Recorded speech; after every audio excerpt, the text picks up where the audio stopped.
Hi guys, how's it going? This is the Kitchen Fairy with another recipe vlog for indorecipe.com. Yay, I didn't make mistake. For today's recipe, it is coconut and chocolate chip fluffy pancake. Check out the full video and I'll see you soon again. Bye.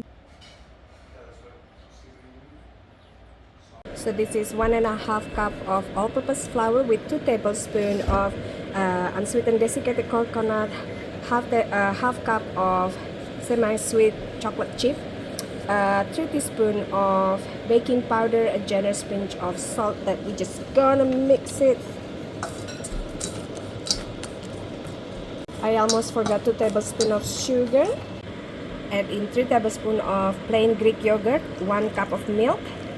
Gonna crack an egg as well. Half tablespoon of vanilla essence and melted of 1/4 cup unsalted butter.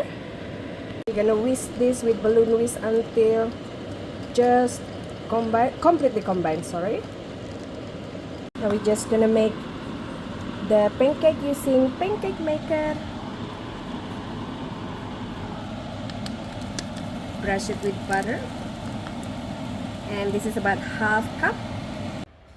Here you go, yum yum.